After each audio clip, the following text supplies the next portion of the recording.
Hello, I hope you guys can hear me. I'm, I'm always having some issues with my audio, so I'm just checking really quick and make sure that everyone can hear me. Thank you so much. There you go. Thank you so much, everyone that is joining right now to another episode of the Hiring Revolution. My name is Isca Gonzalez, and I'm an international talent acquisition consultant. I'm also part of the LinkedIn Creator Program in Spanish, but I decided recently to start creating also some content in English, mainly because I really like to share a global perspective in terms of talent acquisition, human resources, and in general, like all this journey that we have in order to find talent. If we are companies looking for talent, and also like people that is there looking, for a job. So today, I'm very happy to start the month of September. By the way, remember tomorrow we celebrate the Global Talent Acquisition Day. So I'm very happy today because we're going to have a guest that I met exactly a year ago when I was in a director role, and I had like a lot of challenges that I think everyone is facing right now. So I'm just going to welcome Olivier Legrand. Hi, Hello, Isco. Olivier. How are you? Good to be there with you. Thank you. Thank you so much for your time. And guys, I think I always share with you like this is an example of how real life works. We have today with us a global head from a very important agency, Ames International. He's a global head of automotive and mobility practice. That's actually how I met him. So we have to be straight to the point. We appreciate your time, Olivier, to be with us. People might be sharing at some point questions that you can also see in the chat, and I'm going to share as well so we can, also see with the audience what are they asking you. So I think we can start if you help me to introduce yourself. Today we're going to talk about headhunting agencies as a real business partner for companies, and I would say all the people involved in the talent acquisition process. Okay, right. So let's jump into that. So maybe a few words about myself, if you want. It's a pleasure to be here with you and with the people joining. Thanks for the invite. So I am Olivier Legrand with such a name and such an accent. I guess it's not a big secret. If I'm telling you I'm French, I guess I'm sure you got that.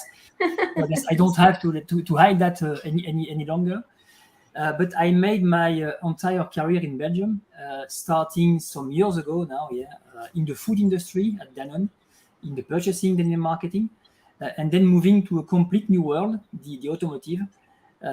First as marketing head for EMEA for one of the company, one of the leader in the manufacturing parts, and then taking over the entire aftermarket business for EMEA. And now for 4 years, as you just mentioned, I am part of Ames International Organization. So maybe just a few words about Ames, and then I'm promised I will focus on your topic, not too much to let's say make advertising, but so Ames International is a global organization made of local partners, and that's pretty important for the concept because we are present in more than 50 countries. So it's allowing to have some kind of global processes, quality standards, methodologies, but also an in-depth understanding of local needs and specificities, because we have partners that can be close to the headquarters of our customers, but also all their facilities. And that's one, let's say, and you have experienced that. We've discussed, you were in the US, I was in Belgium, and we've worked together in Romania. So that's a good example of things that Ames can do, thanks to this kind of organization. We have two activities, both aiming at supporting our customers to build and or develop outstanding performing teams.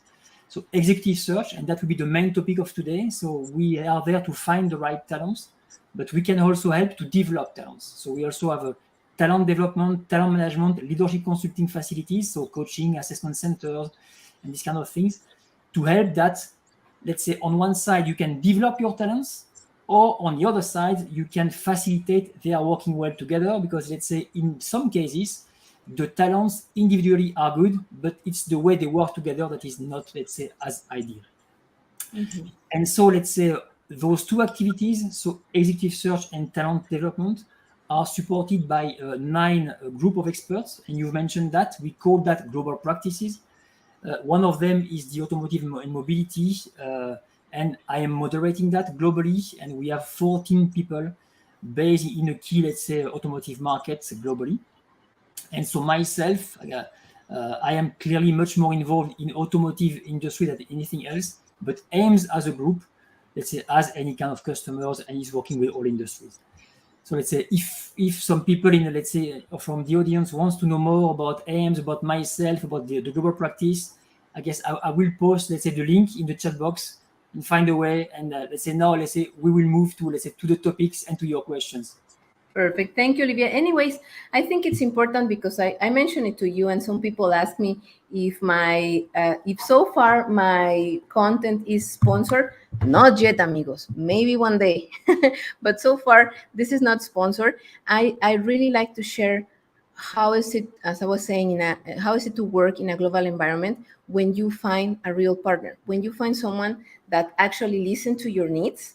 And I know there's so many agencies out there. There's the big ones, there's small ones, but I should say, and this is one of the reasons why Olivier is here. I had a great experience with AIMS International, and particularly with you and your team. So that's what we're sharing. And at the bottom, you will see eventually I will be sharing also the website in case people it's interested about this, because of course there's opportunities for companies and also for candidates. So moving to our topic, I think nowadays, as I was sharing with you, I create content for LinkedIn, and I tend to see like these different information from different countries. But at the end of the day, we all have the same challenges when we're talking about attracting talent, like as companies, but also as candidates. There's so many things that we all have in common. It doesn't matter if you are in Asia, if you are in Latin America, if you're in the US, of course, in Europe. So I think from your perspective, which again, I'd like to share, this is a global perspective. Keep in mind that when an agency has this opportunity to be so specialized, but at the same time work with so many companies and industries, the vision they have, it's like very complete. It's like we say in the United States, is really the big picture. So I would like to hear from you. What do you think? I know we can be here for hours, but I would like to hear, what do you consider are the main challenges? And we can start with companies. What are companies facing nowadays to attract talent from a global perspective? So let's say there are many of them, I would say, but I would maybe isolate 2 points that clearly are global, because I would say you still have a lot of local discrepancies. I guess the countries are not the same. It's not the same in China as in Frankfurt or in the US. But let's say if you try to see and what's the common point, let's say I would say that one of the main one is the change in the expectations. Candidates, and especially the young ones, the young talents, the one who will make the future, I guess, have clearly other expectations that we used to have, and it's changing pretty fast. So let's say I would try to, let's say, to make it concrete, articulating that around 4 points. Let's say the first one is clearly they do expect to work for a company with a purpose. Mm-hmm. It sounds, I guess you see that in a lot of posts. Okay, it's more and more and more. You need to forget the good old storyline. We are a global multi-billion, double-digit EBITDA, fast-growing company. You've heard this in your past, if you remember. Mm-hmm. I guess today they could not care less. I guess today they want to know, okay, what's your company's purpose? What are your expectations, target, how you want to contribute? Okay, that's going more and more and more. And sometimes, let's say, they are more happy to work for a smaller organization where they can make a visible impact. Impact is important for them too. And where, okay, they are aware about the purpose of the company, what they want to reach all together, than to work for a large company, okay, maybe stronger, maybe with much more muscles, much more money, whatever you want. But, okay, to be diluted in a huge organization and without knowing exactly which kind of impact they can make by themselves. So that's the first, that's the purpose. The second is linked to that, and frankly speaking, for this second point, I guess it may be hot, more or less hot, depending on the region, but sustainability and social responsibilities. So clearly, a company with a clear sustainability commitment, and that means, okay, not the kind of company having just nice pictures of the CEO planting trees. Okay, we have seen that in the past, it still happen, or the one who are just claiming, hey, we are using recycled paper, okay, and so what? Okay, really, companies who have a genuine, deeper, and tangible, let's say, commitment, and also something that can be checked. I guess with today, all the social networks, all the internet stuff, and so on, it's pretty easy to check what you are claiming. So I guess if you claim something, you need to be able to prove it. And the second part of this, I would say, sustainability and social responsibility part is the gender equity. And let's face it, I guess the upper you go into organization, the less women you find. Okay, that's nothing new. Of course, you have some organizations better than some others, but generally speaking, when you're at a lower level, okay, you have almost the same amount of, okay, male, female. And the more you move into, let's say, the pyramid, okay, the less female you see. And at the end, you go to the board, and at the board, who is the only woman? The HR manager or the HR director. Okay, maybe I'm making a shortcut, but that's what you see pretty often. And the new generation is really expecting to find in the company the world they are living in. And the world they are living in is half-half male-female. So why not in the companies? So also it's something that needs to be taken into account. They are clearly aware that it can't be changed overnight, but at least they need to see some clear sign it moves into the right direction. And last but not least, and I won't go too long on that one, it's also social and local responsibilities. Okay, clearly, okay, people, okay, and I must say the COVID stuff push people to come back to more local, so it's also even speeding up. But clearly, they do expect their company, okay, to play the role they need to play with the local community. So let's say I would say that that's the second point. So sustainability and social responsibility. The third point that is making also a challenge is flexibility. Remote working possibilities have to be part of the package, have to be part of the equation. I guess you are in the US, you know even more than what is happening now. People are just leaving because they can't work home. So okay, that's a fact. And I must say, not all companies are ready or open for that. But the COVID period made people discover there is a way for a more balanced life. They want to go for it. And especially now that we have all seen that this can work without decline productivity. It was perfectly working during the COVID, so why not after? So the first point is, let's say, company with a purpose, sustainability, flexibility, and the fourth point is agility. And what do I mean with that? And that's also a big challenge, I would say, even more for the largest organization like the one we have known in our past, Iska. I would say the youngest talents are scared about one thing, is to get bored. Look, we are in a world where information are going to TikTok or Instagram. So, okay, just a few seconds and you know something. So these people, okay, clearly wants to go fast, wants to change, and they are scared to get bored. So they want to have the possibility to move, to change, to discover something new, and on a quick and regular basis. And I would say for traditional structured organization, it's a challenge, clearly, because they are not tuned to that, or they were not tuned to that. The good news is that they are not especially expecting moving up fast. No, it's not the point. Side move is perfect. Projects are perfect, but something needs to happen, and that needs to be, I would say, on the move. Yeah. And with that in mind, there are some symbols that are pretty important. And we were all used to work org charts. But if you go with a young talent and you discuss with him and you put him or her in front of an org chart, it is communicating everything she or he doesn't want to see. People in boxes, rigid lines, bosses. So it's exactly showing the contrary of what they would like to expect. So also we need to, I guess, rethink also the model and the way we communicate.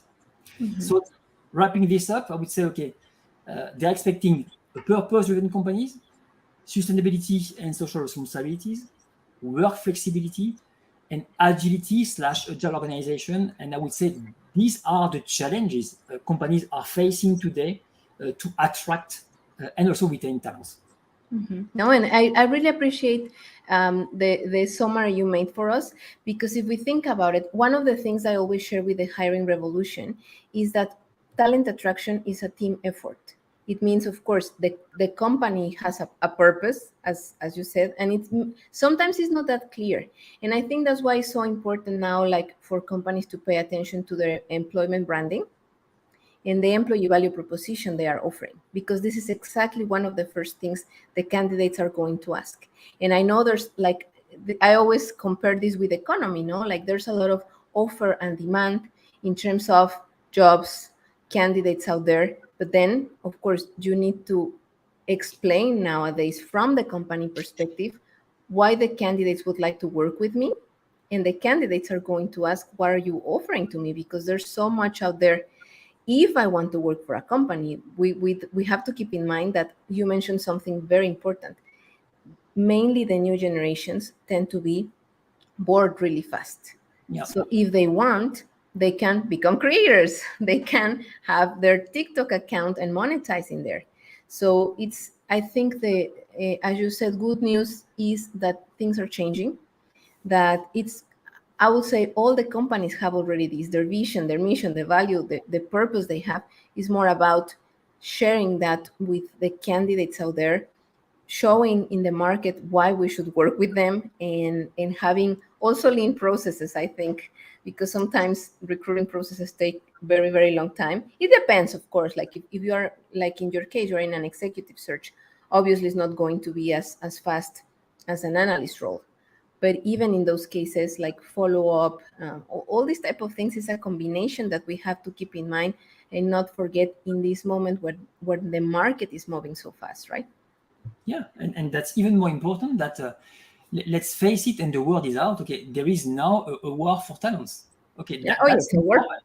because at the same time, okay, let's face it, there is a shortage in talents, or at least not shortage in talent, shortage in available talents who would like to move.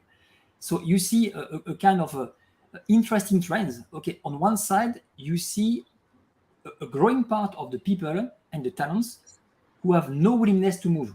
And okay, I said I'm working in that industry for 4 years, but I was recruiting before, okay, in my previous role. I did not see that strong before. So I would say now it's not unusual to have people who say, no, when you just approach them to say, look, I have an opportunity, say, no, I'm fine. Can we at least talk? No, I'm fine. Okay. And the reason is that, all the stuff we've been through, and the COVID, and now let's say the price increases, and the war there, and the product shortage there, and the risk, all the stuff are creating a kind of uncertainty atmosphere. And in this kind of period, some people say, look, it's not the right time to move. So they just pull them out from the market. Yeah. So you have that on one side. And on the other side, you have what you have experienced big time in the US, and bad news for us, it's crossing the ocean, it's coming in Europe now. The layoffs. Yeah, the layoffs. People say, hey, look, you don't want me to work home? Okay, bye-bye. What bye-bye? Okay, I'm gone. Okay, so what do you do? And of course, it's not yet that big as it has been in the US, but it's coming. Yeah. And so a part of the guys don't want to move. Some others say, okay, I'm just leaving and we'll see. So it's a challenge, I say, for the companies, clearly. I would say it's a big challenge also because it's challenging the way companies needs to work. I guess it's very difficult for companies to get candidates' attention. You've mentioned that, okay? Yeah, just to be considered, just to have the chance to engage a candidate. It's the first battle. I guess it's not to convince to come and work for you. It's at least to have the possibility to talk. Yeah. So Yeah. that's the first challenge. And clearly, and you've mentioned that speed becomes key. Yes. So when you have to move. When you have over-engineered processes with 10 guys who need to interview and decide and so on, and then, okay, you start the process in January and you can maybe hire in December, okay, you're over for a long time. Because, okay, now as most of the guys who are ready to move have at least 2 or 3 offers, I guess if you're not fast, you lose the candidates, clearly. So, and last but not least, I guess for me, and that's a big challenge also for some organization, you have to be more flexible with packages. Oh yeah. And not only salary. I guess we've mentioned, okay, working home, not working home, training because people want to be ready for the things to come, possible evolution. So I think it's forcing organizations also to be much more creative because in many cases on the money side, they will not be able to follow. Okay, but okay, the rest maybe can compensate. Of course. And then I think because of some people ask me sometimes like, oh, so you just talk about talent acquisition. Well, talent acquisition is talking about so many things because as I said, you partner with companies. You have to understand the market. You see the market of candidates, how everything is changing. And here what we try to do is share the challenge for everyone. We understand that the market can be complex. There's people out there that is looking for jobs since months ago. Well, maybe there's something different we can do from both sides. And here I have just a quick question because this is very common now, mainly in the United States, and it's starting to raise a lot, for example, in Latin America. So always, since you are there as well in Europe, I think it's good to have another point of view or see if this is exactly the same. Do you see that candidates are asking more to have the salary advertised when you post a job, like an opportunity, or you haven't noticed that? So that will be pretty hard for me to answer because in most of the cases, aims we don't advertise job. I guess we go and find the people basically. That's good to know. That's good to know. It's like And hunting, straight and hunting.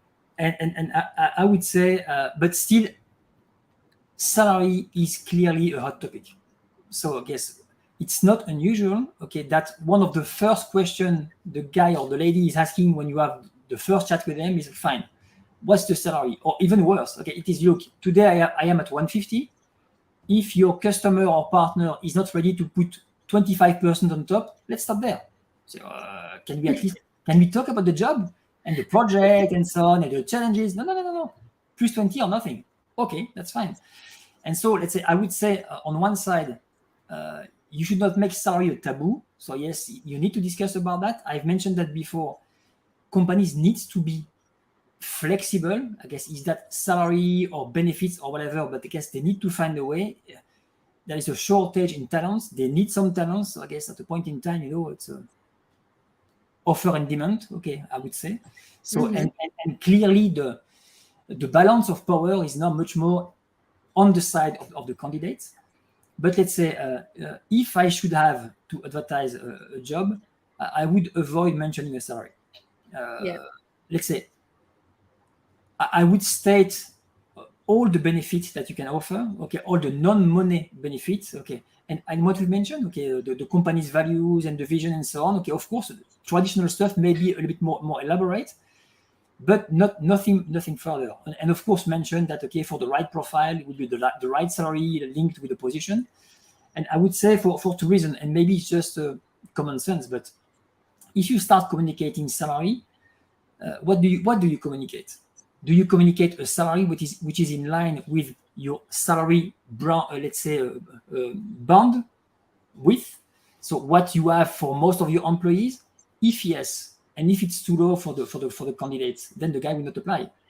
And you would not have even the chance to discuss with him because he will see that the salary is too low, so he will not even call you. If the candidate is calling you and is too expensive, at least you have the chance to consider it and say, look, do I do something special or not? But in that case, you just lose, let's say, the opportunity. And on the other side, let's say, I would say, I'm not so sure, even if, okay, the times are difficult to find the right people, but I guess I'm not so sure you want to seduce people who are only money driven, to be honest. So, okay, even if, okay, you can pay a high salary, okay, is that the thing you want to advertise? I'm not so convinced. Yeah, and I really appreciate that you share this with us, Olivia, because it's exactly point of view. There's like a lot of companies that also just decided not to share the salary at all during the ad. But I think you said something very important, and I totally agree with you. The salary conversation, of course, it has to happen. Of course, we want to understand what's the expectation of the candidates. And then it happens, of course, that sometimes there's exceptions. And maybe you started with a salary range in mind, but when you start looking how the market is moving and when you find the talent that you are sure it's going to match with your needs, that's when the companies decide maybe they can pay more, maybe they can make an adjustment. So it's always like a very like interesting topic to talk about. This is like global vision, and I think it's something that we're just mentioning here. We have to be flexible, we have to be open. That's how the market works. It also has to do with the type of role. So that's one of the hot topics that I had, and I'm glad we could mention it. And since we're getting closer to the end of the conversation, you see how nice it is when we're having a good time, the time flies. So I think, obviously, based on your experience, what you keep seeing in the market, what could be your advice for new recruiters, but also agencies, to become a real business partner? Like, what is it really, from your perspective, what makes this talent acquisition function a business partner for the companies? So you will understand I cannot share all my secrets if I can, to be honest. Don't share your secrets. No, but let's say I would say something, and we've discussed that just before the call. Okay, so I guess you will see that I'm consistent. Is Mhm. okay for me is be humble. Act like you don't know. I've seen in my previous life too many recruiters who think they understand the business, who think they know what the problem is even before asking the question, because they are in the business for 20 years or whatever, or sometimes more. They think they know. I'm much more starting from the point I don't know, and let's ask.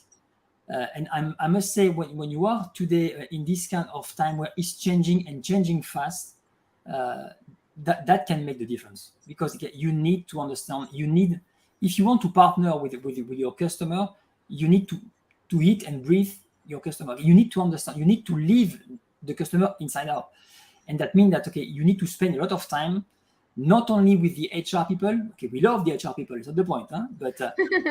But also with the hiring managers, also with the teams. Okay, to understand the culture of the company from inside, how they are managing people, the values and how they live the values. Because you mentioned that many companies have mission statement, values, and so on, at least on a PowerPoint slide. And when you go into the company, okay, it may be slightly different. And that's life. Okay, it's nothing bad. That's life. But you need to be aware about that, because then, if you want to find for them the right candidates, I guess it's not only a question about hard skills. It's also a question about soft skills. Okay, will the candidate fit in the culture? Will he fit with the leadership management style? So that's also pretty important things, I guess. And I would say, as you say, okay, we need to keep it short. So deep dive into the organization. Okay, spend the time. And in the end, and we've mentioned that many times, it's a question about agility and flexibility. It's okay, if you come to your customer with a kind of one size fits all approach, say, okay, hey, look, that's the way I'm working. Okay, that's it. Okay, it may work. Okay, I'm not so convinced. I guess every customer is different, and I would say even each customer for each project it may be different, and you just need to be aware about that, and to adjust yourself. And okay, we are there to support. We are an external support. Okay, that's it. I guess we need to be agile. Yeah, and I think that's one of the critical things. If you see, dear friends that are joining the call, because we still have some people joining, some people are staying here since we started. This is more than just talent acquisition itself. We're talking here about businesses. We're talking about here in terms of customer service. If you want to be a real business partner, you need to understand what the client is asking, right? And I love what you said at the beginning. This is about being humble as well, because being humble, but of course, we as recruiters, as an agencies, we do have the knowledge of what's happening out there. That's why I'm open to listen, and then I'm open to share what we can do for you. And that's something before we close I would like to share, because this is exactly how I started working with Ames and with Olivier. It was like they listen to my needs first, because it's typical that when you have a big company that they have a portfolio and they already have so many solutions that they know they might fit for other clients, when you are a company that is facing a very, very, very specific challenge and you're looking for someone that can help you because you need extra hands, I think that's the key. They adapt, they can be flexible, and that makes you a real business partner. We are talking about this today from the agency side. Is it something pretty similar that you can do when you are an in-house recruiter? There's a lot of hiring managers that sometimes say, it's just that you guys are not listening to me. You guys are not explaining to me what you can do for me. And it's also our responsibility to listen, to understand again that this is a team effort. And I think I would just like to share, there's a comment. I don't know if you know this, but there's Philippe Lamotte was sharing with us. I don't know why the name is not showing, but it says maybe companies should stop expecting applicants to love them or come for the purpose and just accept the bottom line is also something applicants care about. We have Gustavo from Mexico. He says, I think it would be nice to post the range of salary, not the salary offer exactly. And as we said, it's like different points of view. There are companies that are doing it, some others are not. And here's like Christian Rojas. I don't know why we cannot see his name. He says, adapting to different environments is essential today. Even more importantly, management assumes the necessary commitments to accompany its work team in continuous improvement. Innovation in search of an integrated management system, ensuring processes with quality and customer focused and continuous improvement. Yes, there's so much that also companies have to do, and that's why we are here also to share all these points of view, best practices, and to show you guys as well that there are companies and people out there that are willing to be good at what they do, that they want to listen to the customer, that they are showing their everyday in this real war, because it is a war for talent. If you don't move fast, the next company is going to grab your candidate and then you have to start all over again. It's very challenging to work as a recruiter, as an agency in talent acquisition, but it's also very rewarding. So I don't know if Olivier, you would like to close sharing with us exactly why do you still working in talent acquisition? If it's so challenging, why do you like it? Yeah, because it's challenging and because it changes all the time, I must say. Okay, every customer is different. Okay, you've mentioned what we did together, what we did Yes. for you. It was the first time we did it, and of course, okay, it needed to go fast. So, guys, you have to go you have to go very, very fast in something you never did before. So we had some fun and we did it. So no, Yeah. no, that's part of it. And I would say also it's offering the possibility also to share and discuss with a broad diversity of customers and a broad diversity of industries. And that's something, okay, we did not touch, but that's also, let's say, for companies, a kind of added value to discuss with the headhunters, or let's say for executive search organization, is they have seen some other organization, they have seen some other companies, and they can be some kind of sounding board, some kind of sparring partner that can be useful. So that's maybe the last word I wanted to say. But many thanks for your time. It went fast, I must say. Super I'm fast. surprised. I guess you sent me a list of questions and you asked something else live. But anyway, I hope I did it. That was good. That's how real life happens. I really, really appreciate your time, Olivier. It's so nice to be in contact with you. Thank you, and we will see you next time. Thank you. Thank you Bye for your bye. time. Bye.